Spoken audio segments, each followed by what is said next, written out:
Alright. You guys are gonna see the side of my face a lot because of the way the camera's positioned. I apologize for it.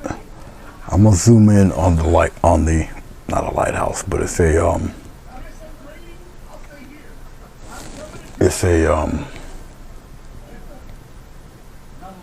well, you guys can see it's a covered bridge. All right, hello Sonia. This is 16 by 20 canvas this time, so I'll be putting the blade to canvas, but I'm going to show you guys how to well, actually, before I do that, let me pull back a little bit. You guys can see this. I'll just slide it over here. You guys can see the two pieces of tape here. All right, with the dots on it. This is how I did my vanishing points for the covered bridge. Really simple covered bridge. I didn't really go too elaborate. I can do that in the inking. So I did pencil it out. I penciled out a scene here. All right, obviously a little river, the two land masses here, the bridge obviously over both, some trees or whatnot, clouds. That'll all come later. Right now we'll just concentrate on this. All right, but that's what I've done in pencil. So let me go back to centering this again so you guys can get a pretty decent shot of it, hopefully. I might have to pull out a little bit because the lower right camera is a little bit in the way of it, so I'll slide it, try to get most of the cover bridge in there for you. All right, I think we're focused pretty good on that. All right, hello Serena, how are you? Hope things are going well for you. All right, so this part of the painting might be a little meticulous, might not be too interesting, but this is a process of how I do what I do. Maybe you guys might want to pick up on it somewhat. All right, I think I'll use my other ruler here. It's just the 12-inch ruler. It's a little easier for me. Got the little graspy thing. You can hold on to it and slide it around. All right, so that's basically how I'm going to do it. Now, since I've already put the lines in here and I'm basically just tracing over and I'm going to add in detail, it's going to look like a black and white photograph. We'll be a little more detailed than I usually would be. Usually I would just cover it up like this and then just do the rest in painting, but this is a different way, a little more detailed style of doing the bridge. Okay, all right, I'll start off with the larger areas first and then we'll work into its details. Okay. Every once in a while, Sonia, hey Jackie, how are you? You know, Mini Man's doing a live right now. We just ironically came on at the exact same time. If he was a few seconds ahead of me, I wouldn't have came on live. I would have listened to him. But as soon as I clicked my power button on, then he came on immediately afterward. Other than that, I would have stayed and listened to him. But he is on live. Okay. Once again, this is a 16 by 20 canvas. An actual canvas, not canvas board. And so I'll show you how careful I am when it comes to masking this. So maybe I'll do that. I'll go as far as the masking. This will probably end up being another multi-parter. I got a very thin Sharpie marker here. Like I say, you might see my head like you see it right now. And it's just because of the angle I'm at. Okay. Once again, this is a very thin marker. I'll try to be a little careful with it. By the time I'm done with it painting wise, you'll probably barely see the marker lines itself, but I'm going along the edges that I need to go along and try to get them all the angled lines. I'll try to get them all as I'm doing them. Once again, this is kind of a weird position for me to do this, but usually I would do this flat. All right. And I'm going to try to take care of everything in one fell swoop here. Okay. And I'll show you guys. Once again, I work broad. I'll work broad and then go into details a little bit later.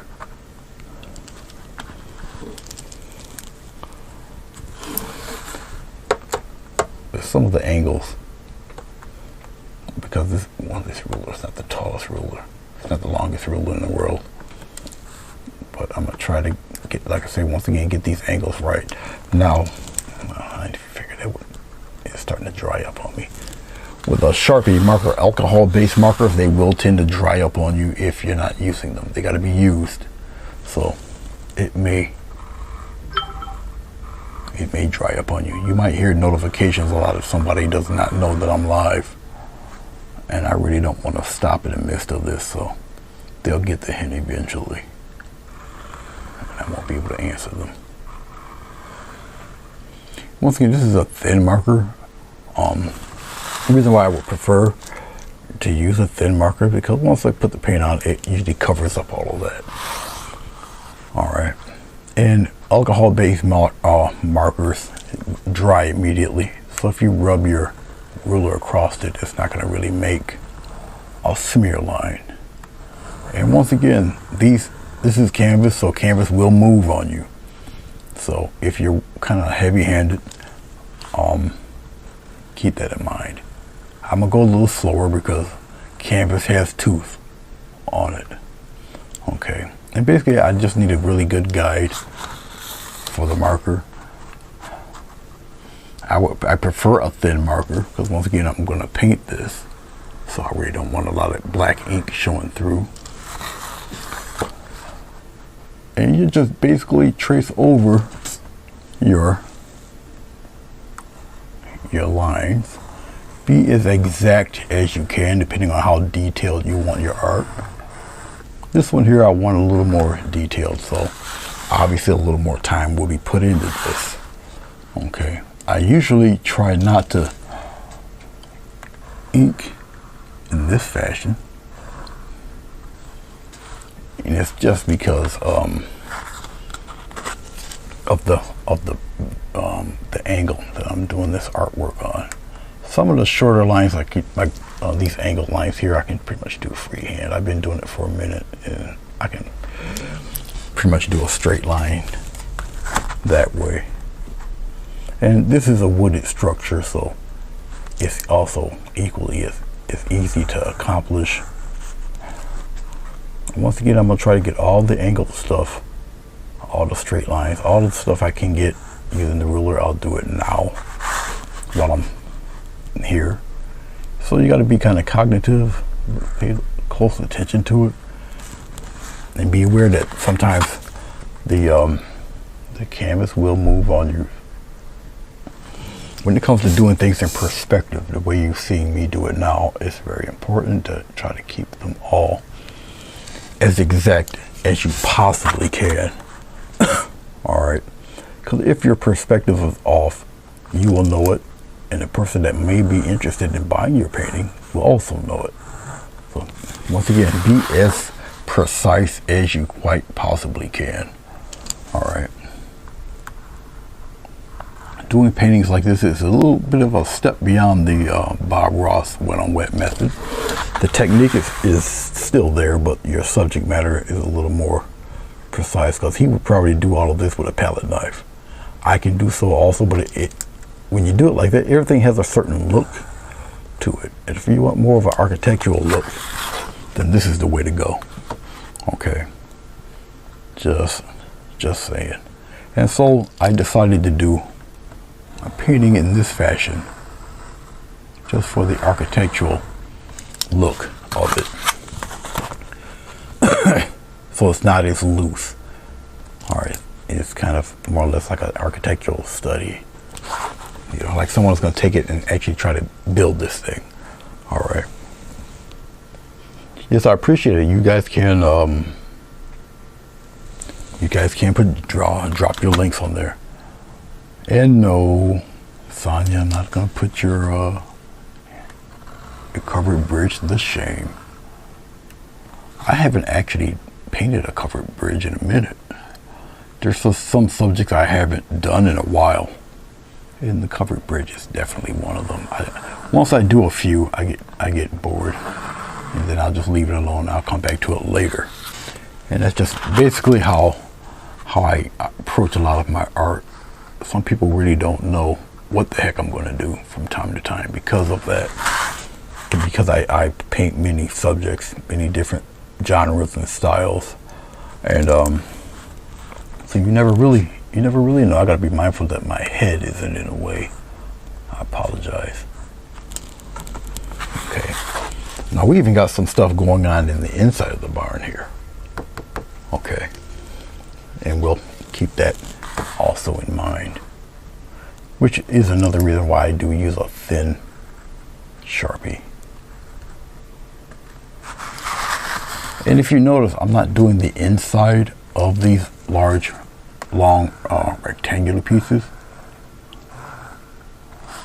And see what I'm saying, that the canvas will bend on you. Okay, so your lines might not be totally exact. They will kind of, because of the paper. All right, but I expect that, so I'm not really too taken aback by that. It just happens, and if it does, there's ways to correct it.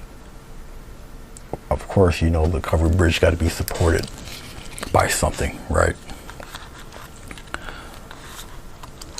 So we got these large pieces of wood here that support this guy. Okay. And all angles got to be exact. They've got to match. Pretty much. All right. Now, essentially, I've got most of this. What needs to be done is pretty much done. Okay.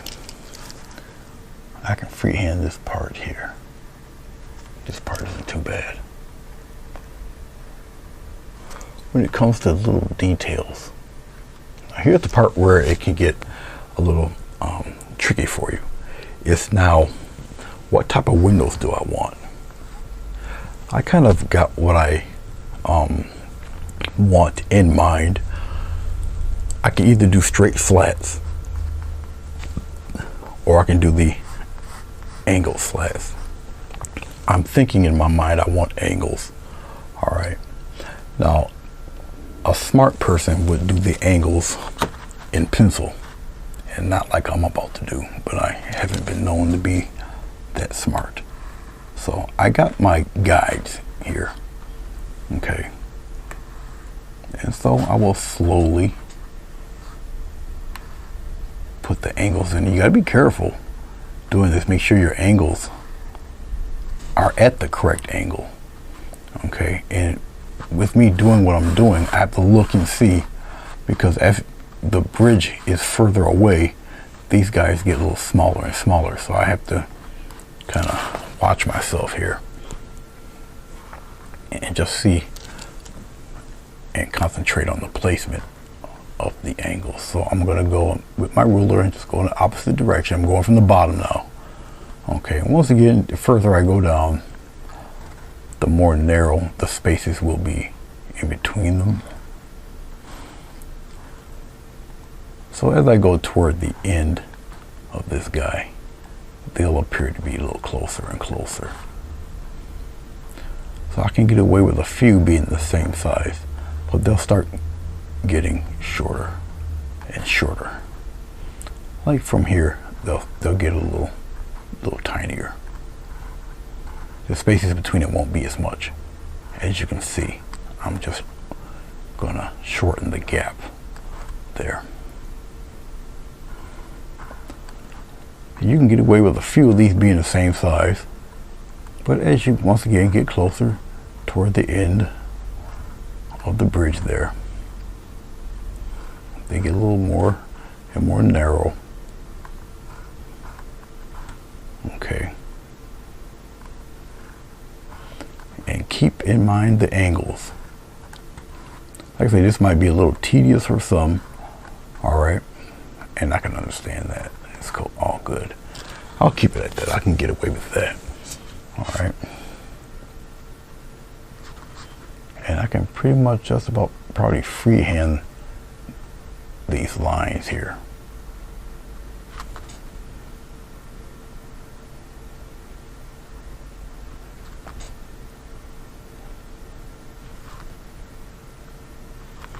Be as exact as you possibly can, and follow your pencil lines.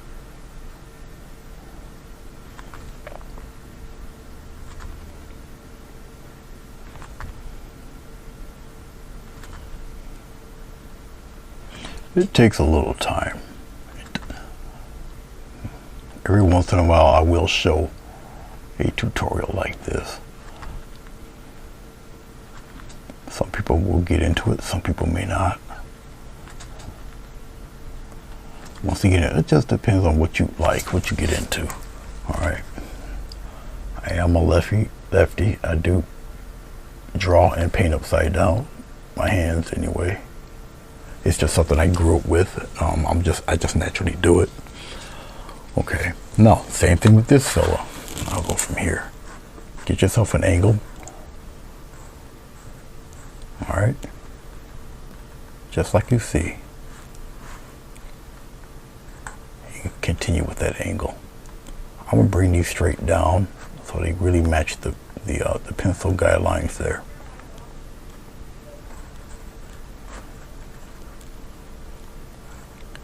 I tend to press down on the canvas because the canvas has a little give to it. When you press down like that, all right, it won't give you those funky squiggle lines like you got palsy or something. Sometimes it happens, sometimes it doesn't.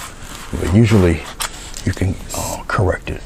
And I'll look at your chat, or if you guys got a question, I'll answer it. And if you mess up, once again, you're going to have paint cover what you messed up. And the black lines will be hidden anyway. There will probably be a little bit of glazing on this covered bridge also. So we've got like a little wood slats in the inside. When it comes to the wood slats here in the inside, you can have a few liberties there. Okay, I've got them sketched out, but they'll be a little neater. All right. Oh, let's start in between. We'll put it right here. I don't have to be super. See, where it starts to give at. It kind of gets on my nerves, but there's nothing I can really do about it at this point. As long as you generally get it in the right area, you're pretty much okay. Alright, a lot of that will be covered in shade and shadow anyway. Alright, so no big deal. Am I doing a weathered look or red?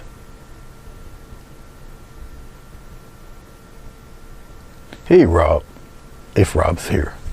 I just seen the link. Hello Aurora, Madonna. Oh, that's my brother. Hold on guys. He must be ready.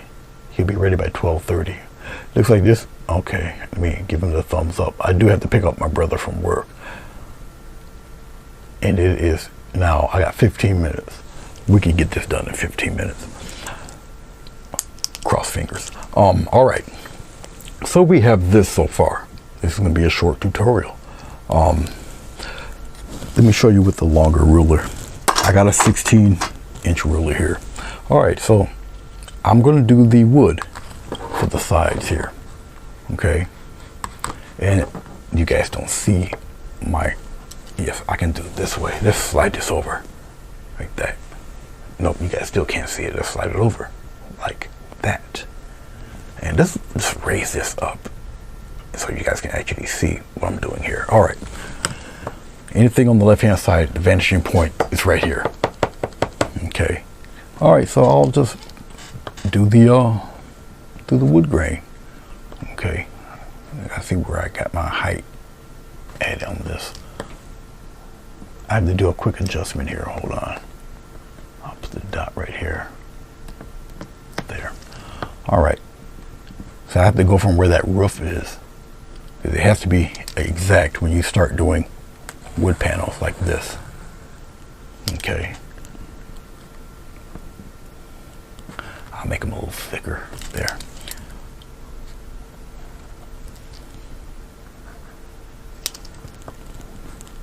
Like I say, a little monotonous. Some people will get into it, some people will not. Once again, this will look like, I'll do it here, it's okay.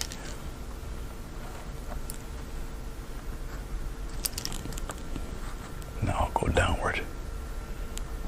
Let's see. Now it's back here, the larger dot. Sometimes I have to adjust like this.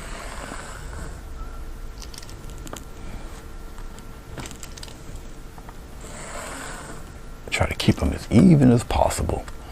We'll do one more. Just like so. I want the grooves to be a little thicker. Okay, here, like that.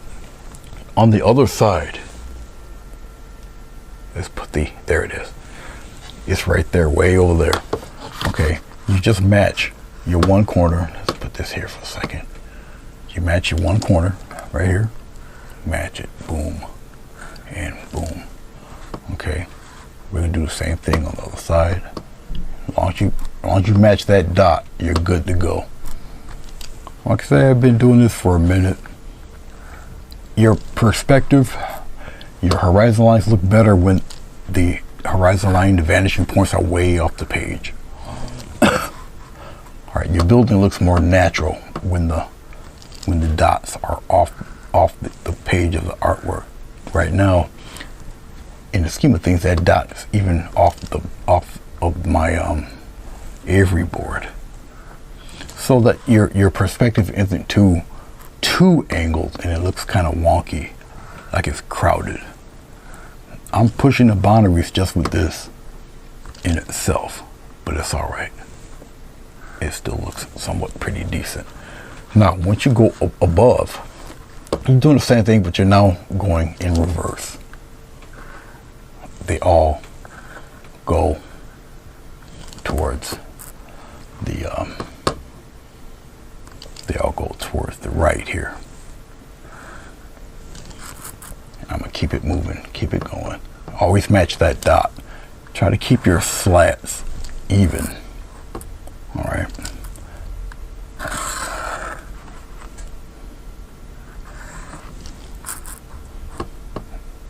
Now I know I'm on a limited time here, so I gotta get this moving. I don't want to really rush, because when you rush, that's when you mess things up.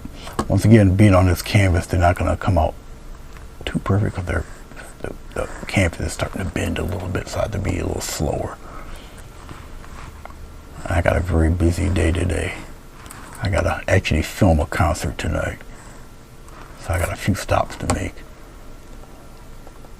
So, but something like that. Let's lower it, and you see how it starts to look here. Okay. Don't necessarily have to do the inside. Simple reason, it's going to be all in shadow. All right. Now, as you see, I do have, a little more detail and such going on there. Okay. I can, because I got this thin marker, okay, I can play around with some wood grain. Because the marker's thin,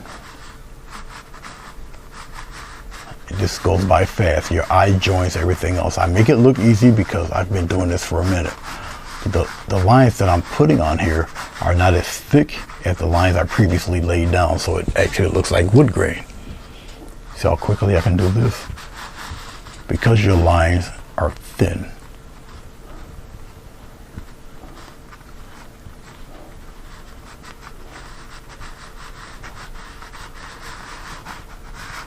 And they're not even.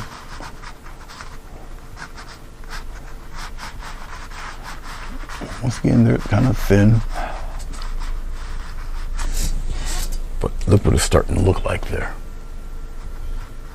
And this is just a play on line weight. You follow me? When you do your angled lines here, it's the same premise. Okay. It's the same premise. You follow your angles of your previously laid down lines here. Even if you do an angle like going down like that, look. I mean, you can do different patterns like that and come around like so. So whatever floats your boat, whatever makes you happy.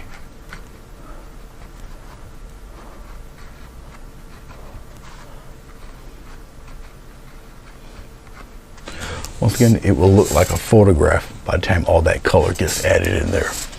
All right. Now I gotta really move here.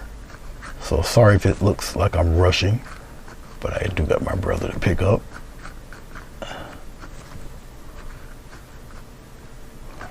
I did watch Bruce today. I didn't chime in or say hello, but I did watch him.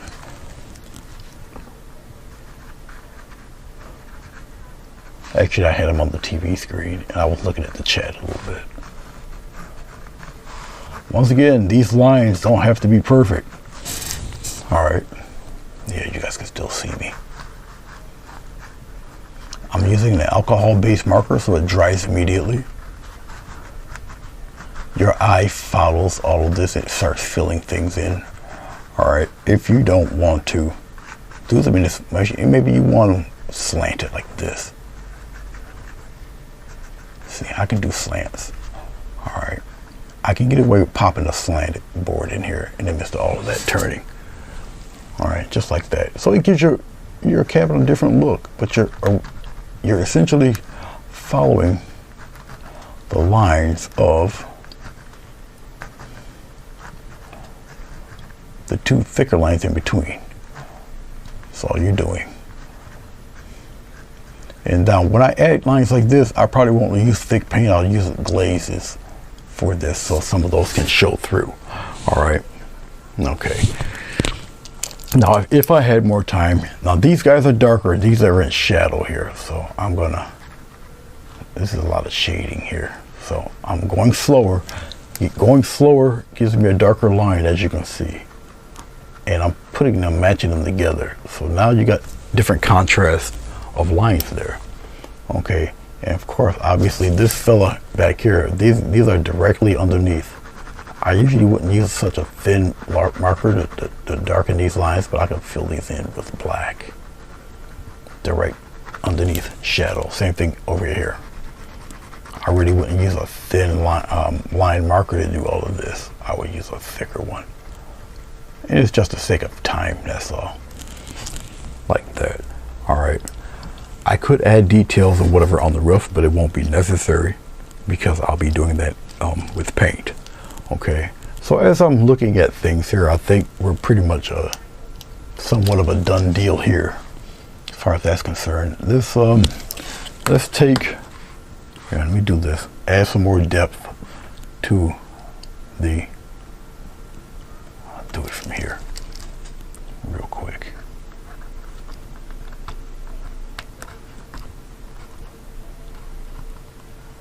And this is just me being really detailed and picky at this point. You don't necessarily have to do this part if you don't want to. And it's just adding little bottom part of the rail there.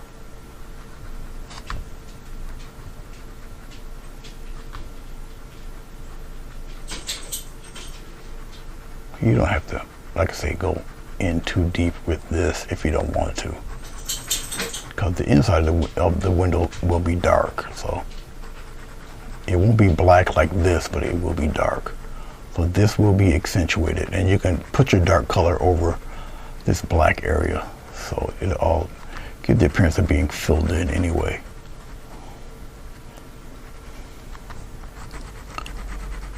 You still, even in doing stuff like this, you still have to keep in mind perspective. And if all of this is important, All right, because you have to paint or draw in the other half right here, the angle, just like that. You're just making that line a little thicker. And once again, it'll add to the three-dimensional look. All I gotta do is scribble it in real fast. And I'm only scribbling it in because I have to go. But I'm going to cut and mask this before we shut it off. What time is it? 12:25. All right. I'll keep it much like that. But now you see depth and dimension in that already. All right. Is that Jessica in there? Hello, Jessica. Hey, Bruce. All right. Let's go to the next part here. Now, if you're kind of a retentive person like I am, once again, this is alcohol based. All right, I can take my little eraser here and just erase the pencil marks if there be any. You're not going to smear anything because alcohol based markers dry on contact. Okay, now if you don't want to smear anything, you just take a soft brush and you just brush the pencil marks away. All right, no fuss, no muss. There you go. Okay, let me do this real quick here. Take your 2-inch tape.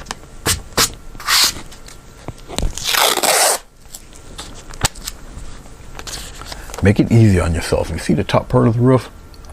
That's one part you don't have to cut. There you go.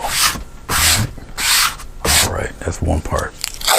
Like I said, I've been doing this for quite a while, so it's kind of like breathing. Overlap just a slight little bit. Now remember, you're on canvas. You're not on canvas board. You can easily cut a hole right through this. Something you don't want.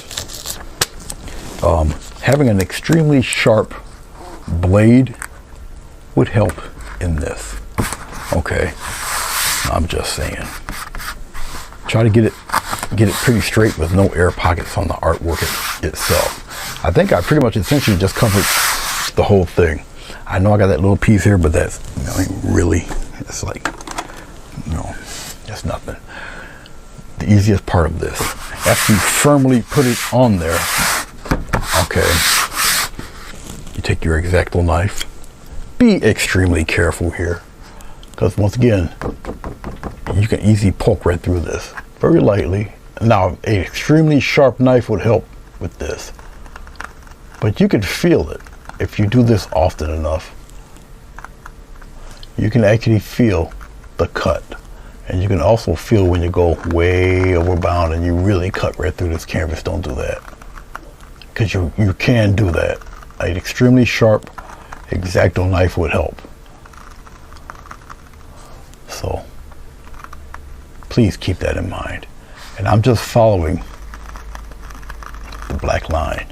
I'm moving my whole forearm as I do this. Now, over the two pieces of tape, you might get a little issue there. All right, you might have to cut it again.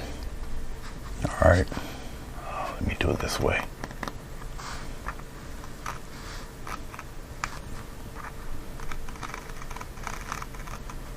Because I am on such short time here, let's see. Now, if you got it right, you really don't have to worry too much. All right. Like I say, the overlap pieces, you might run into some issue, more or less. But if not, as you can see now, something just dangerous just happened. The knife just fell out of my hand. Now, if it would have impaled my leg, I'm just gonna have to deal with it. But luckily for me, I have another one. This one's extremely sharp and brand new, so I really can't mess around with this one. This one here will cut me, so I can't be, even though I'm going fast, I cannot be careless, because I'll surely pay for it. This one is extremely sharp. I have to really be careful, so I'm kind of cutting on the side, because trust me, it's cutting this tape literally like a hot knife through butter.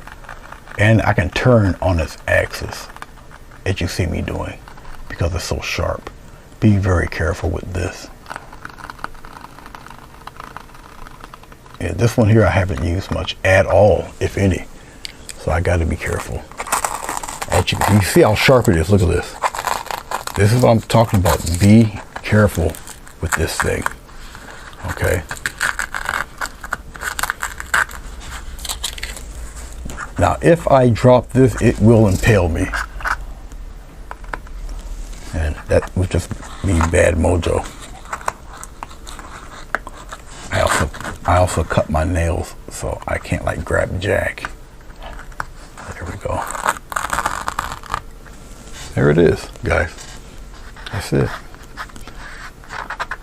I will, once again, what you see me do, I'm just pressing this firmly on here to block any paint or anything going through that.